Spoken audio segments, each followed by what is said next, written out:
Yun, welcome back po sa akin channel mga kayeboy. At samahan nyo kami muli maglalakbay kung saan si Kalbo. Balik naman po. Normal na rin. Yung isa ko kasama yun, no?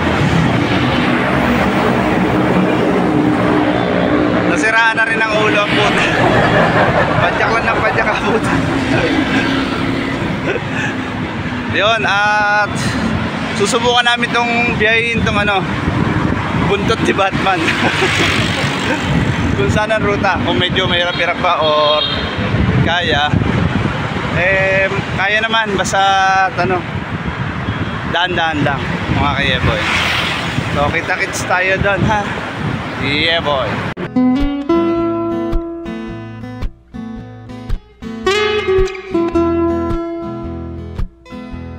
Yun, hintayin natin dito si Vince. Medyo hindi kami nagkaintindihan kanina na ako kumana kasi ako ng Santa Lucia.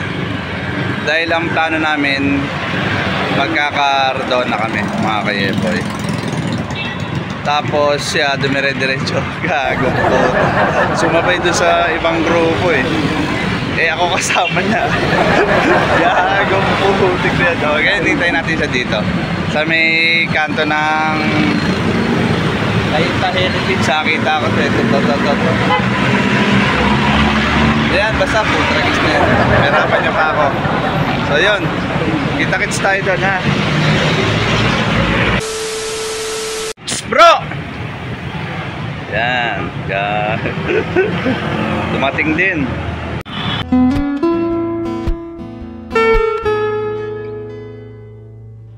Sana namang magandang umaga, tayo na magbisikleta. Tayo na.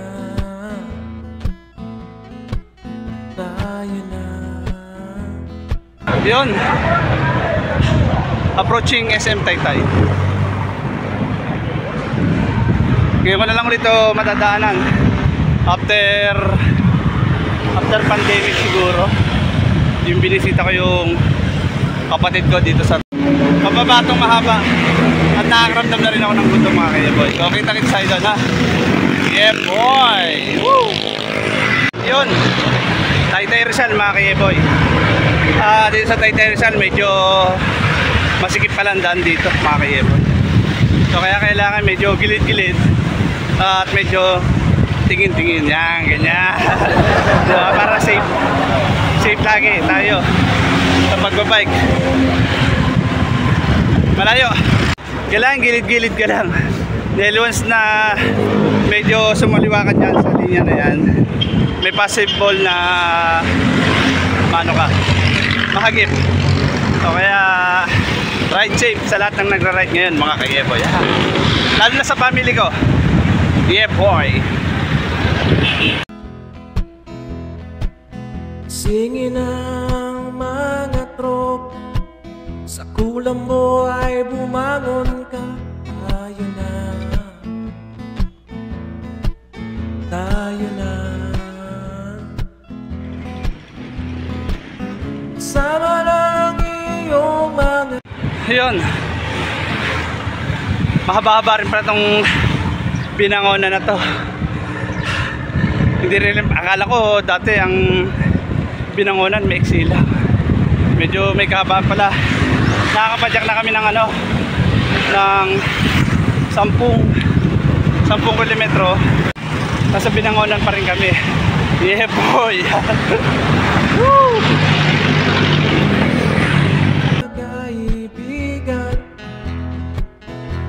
Yun, welcome Cardona. Mac Cardona. Yeah boy. Pinabukasan ko yung hangin ni Vince dahil oblong-oblong yung likuran niya. Baka madali siya.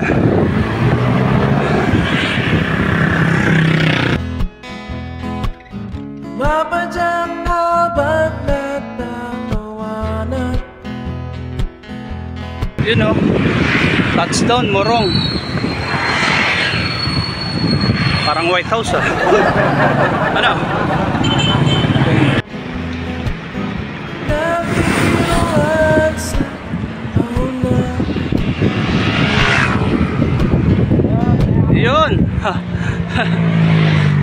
Nasa Morong pa rin kami mga kayeboy. At siguro mga mga 10 kilometer nasa kami. 10 kilometer papakit kami ng ng windmill or mag-alahala kami. Basta paano mabuo yung buntot ni Batman. Ganorn. Yeah boy. Lalo sa lamuna, padyak lang ng padyak hanggang... Bro, napansin ko parang tayo lang dalawang baliw dito na nagbabike ah. May nakita ka na ba? Nauna sa atin? Akala ko dalawa lang tayong baliw eh. Sa bagay isa, abnormal naman yun eh, no? Nakapantalon, nagbabike eh. Pabalik eh.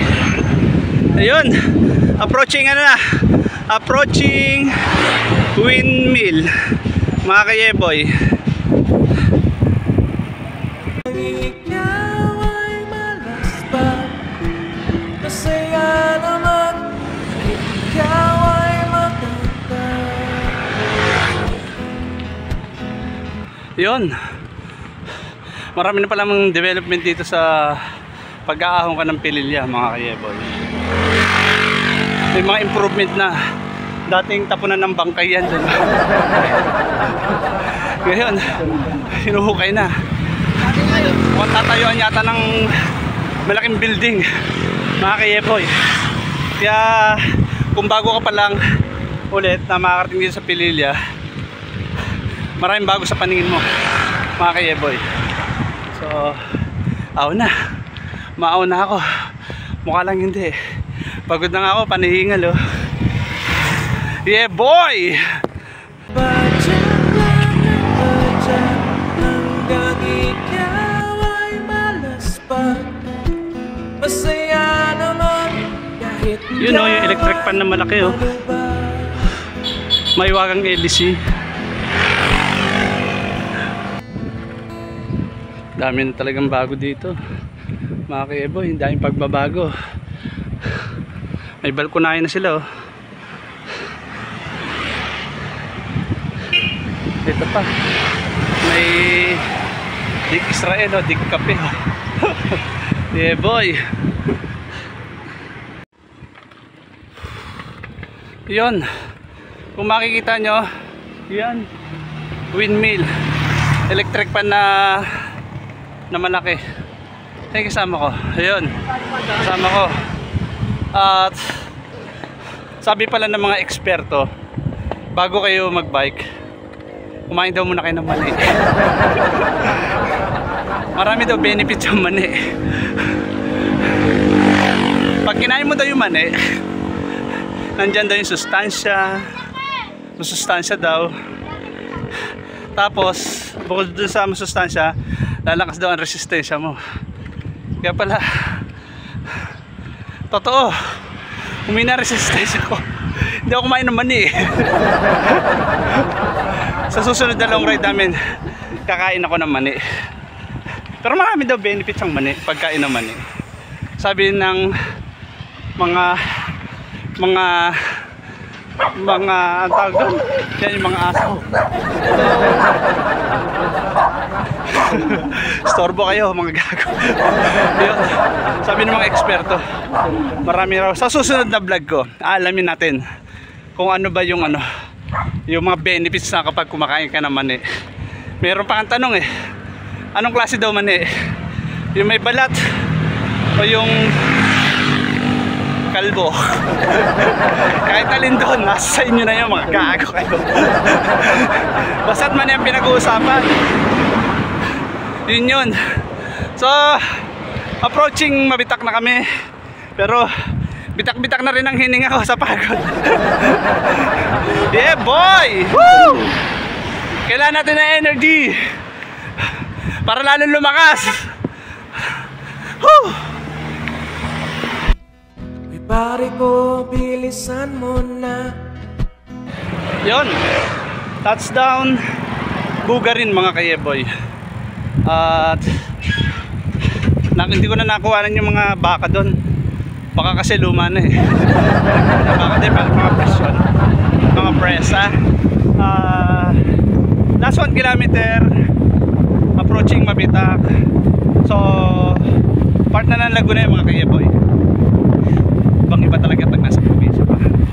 Stress reliever talaga ang pagbabike. Kaya ikaw na laging nanonood dyan ha, wala kang kwenta. Yan. Wala kang kwenta, may sakit ka. Pagaling ka. Huwag mo ko idamay sa sakit mo, tarantado ka. Yeah boy. Sige, gago yun, no? Ayan, tatay papenga. Last 500 kilometer arko kami na Mabitak. Titigil kami doon dahil yun lang, walang kasawang picture, alam mo na, para may ebidensya.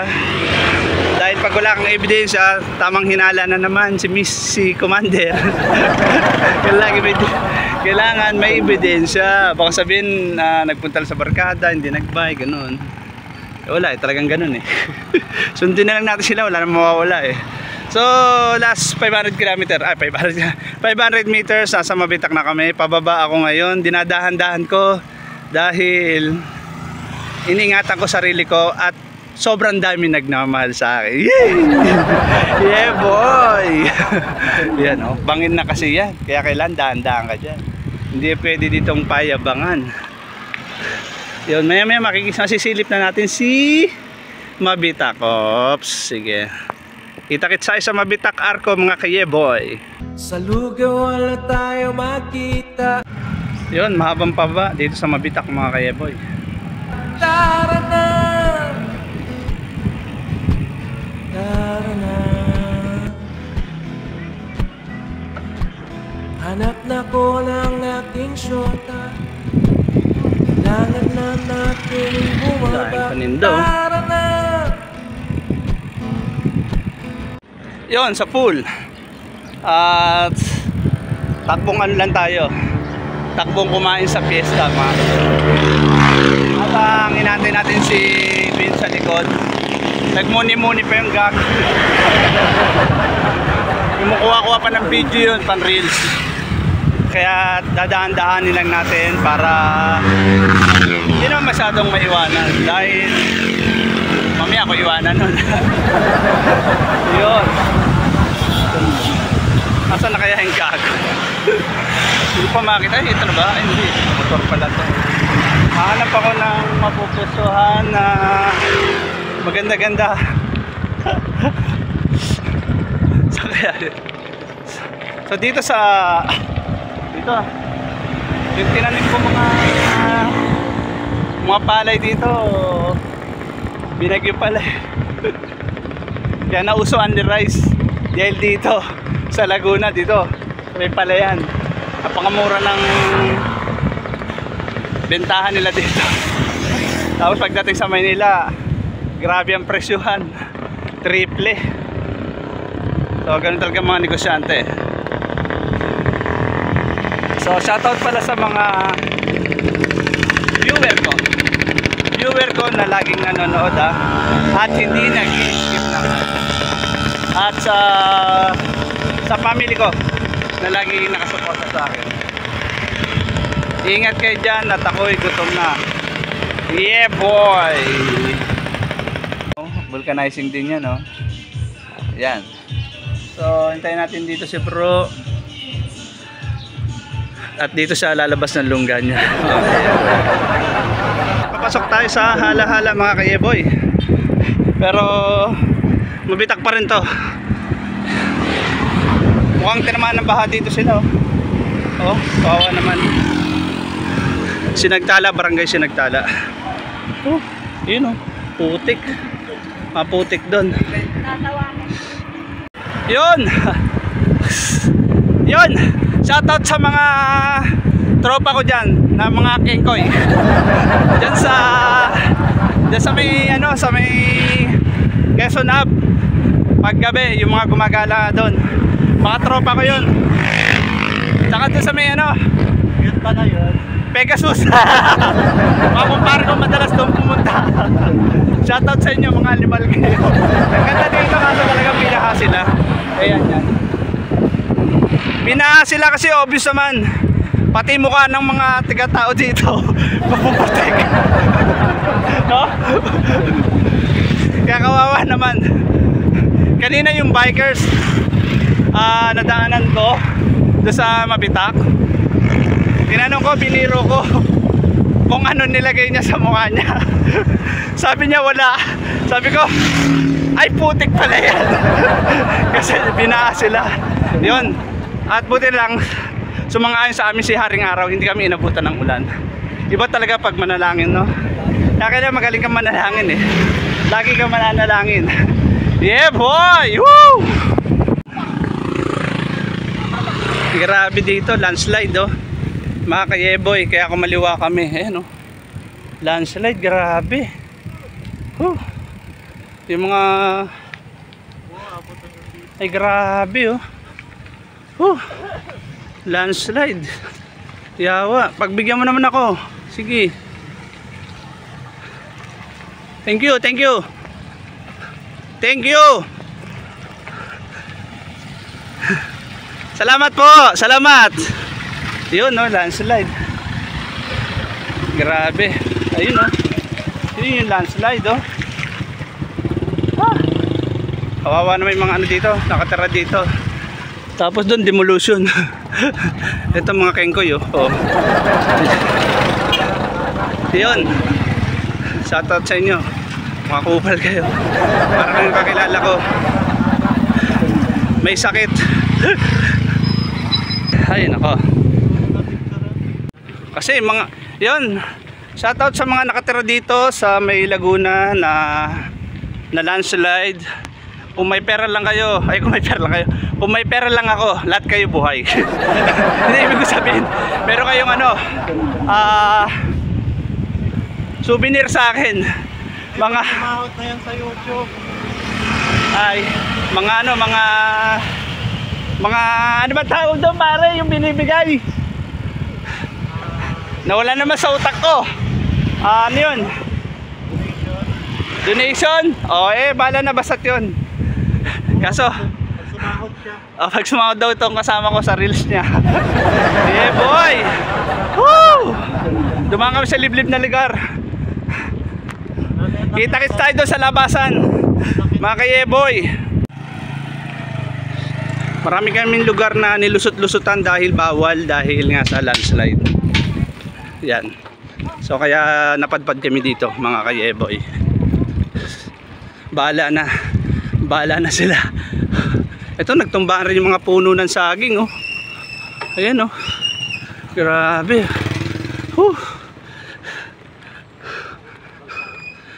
Ayun. Ito no. Dami-dami rin saging to no. No? It's down. Sa yari kayo dito kay Duterte oh. Barangay Mabato. Yeah boy. Yun nakaligtas. Nakadaan na kami doon sa may ano, sa mga landslide. Grabe rin pala dito sa Laguna, tinamaan ng landslide. Paano kayo nasa Bicol pa? Swerte na rin tayo, hindi tayo tinamaan ng ganyan na sakuna mga kayeboy. Yun. Kasama na ng bikers, mga gago din oh. Ayun. Shout out sa inyo. Patikiw. Yun. Mga baliw din. Sirabay nila. Tulog sila. Bukas pa sila makakauwi niyan. Yeah boy. Buti dito kahit papaano malilim eh. Maganda-ganda papadyakan niya katulad to. Yan.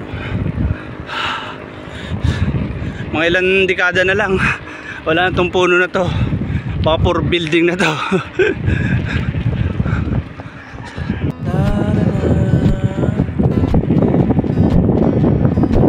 Ganda ng puno dito.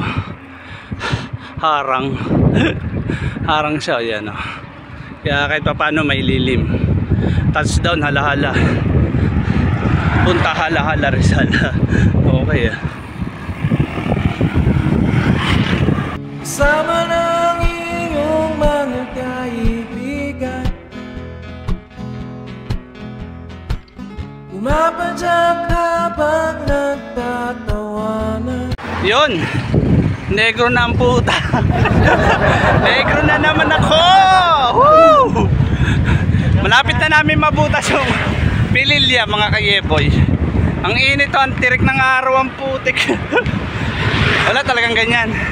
Okay lang maging negro. Ate healthy, walang sakit.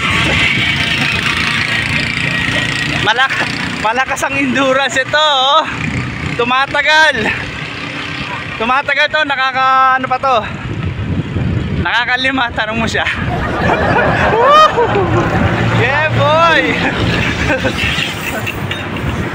So last 2 kilometer nasa labas na kami ng Pililya. Umikot kasi kami, galing kami ng Pililya, umahon, tapos mabang mabitak, tapos nagala-hala para mabuo namin yung buntot ni Batman. Kung lalabas sa mapa, tingnan natin mamaya. Yeah boy. Yun, pamurong naman tayo mga kayeboy. Tapos pagkatapos ang murong, babakbakin na naman namin si Teresa. So 2 kilometro pa yun, duguan pa rin yun. Baka abutin kami ng gabi. Huwag naman sana dahil wala na akong ilaw. Ibig ko sabihin, nilobat ko na. Wala na kaming ilaw dapat. Bago maggabi, nasa home base na kami mga kayeboy. So nag-ipon ako ng lakas para kay Teresa naman. Yeah boy. Approaching Teresa mga kayeboy. Malapit na kaming tumirik. Nagbibidahan sa tahunan,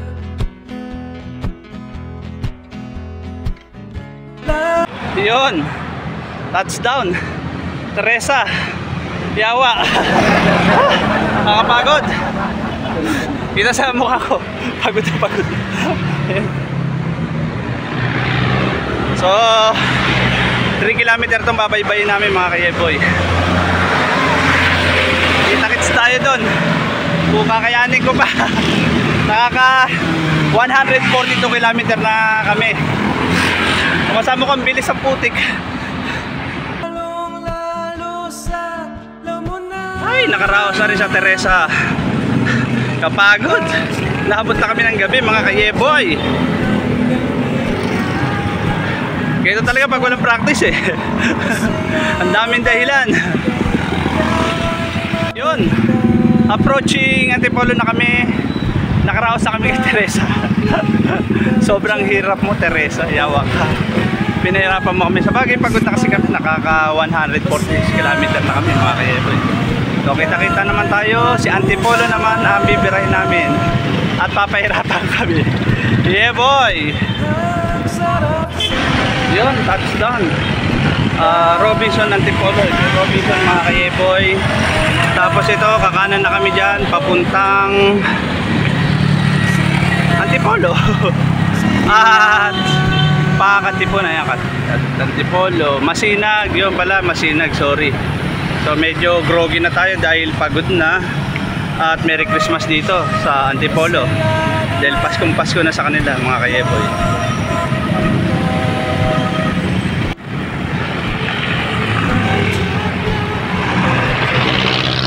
Marcos Highway mga kayeboy.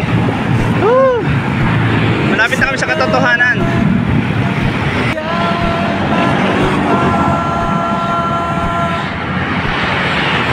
Approaching Katipunan mga kayeboy.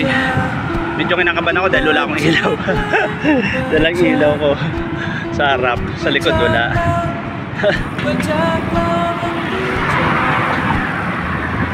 Ang ganda ng Katipunan, no? Minsan mapasyalan nga yan. Hindi kita dito sa camera eh, sa may Marikina. Sa pool, Touchdown, Katipunan, mga ka-Yeboy. Ginabi na kami. Anong oras na ba? Ayun, alas 7:18.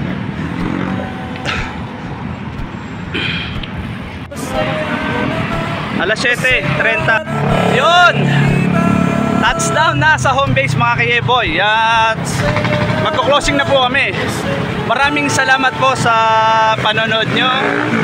Sigurado nag-enjoy kayo dahil puro kalokohan na naman ako, di ba? Yeah boy! Woo!